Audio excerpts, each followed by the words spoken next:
Assalamu Walaikum. Hello everyone. Welcome back to my another video. In this video, I am going to show you how to rotate text in table in Microsoft PowerPoint. Without further ado, let's get started. At first, you have to click New Slide drop-down menu. Then create a blank slide. Then go to Insert menu and insert a table.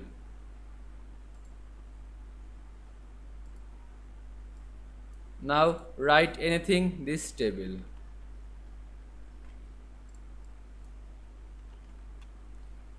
Now select this table. Then go to layout option. Click this text direction drop down menu. Rotate all text 90°. Rotate all text to 70° and stacked. What you want if you choose. You can choose anything like more option.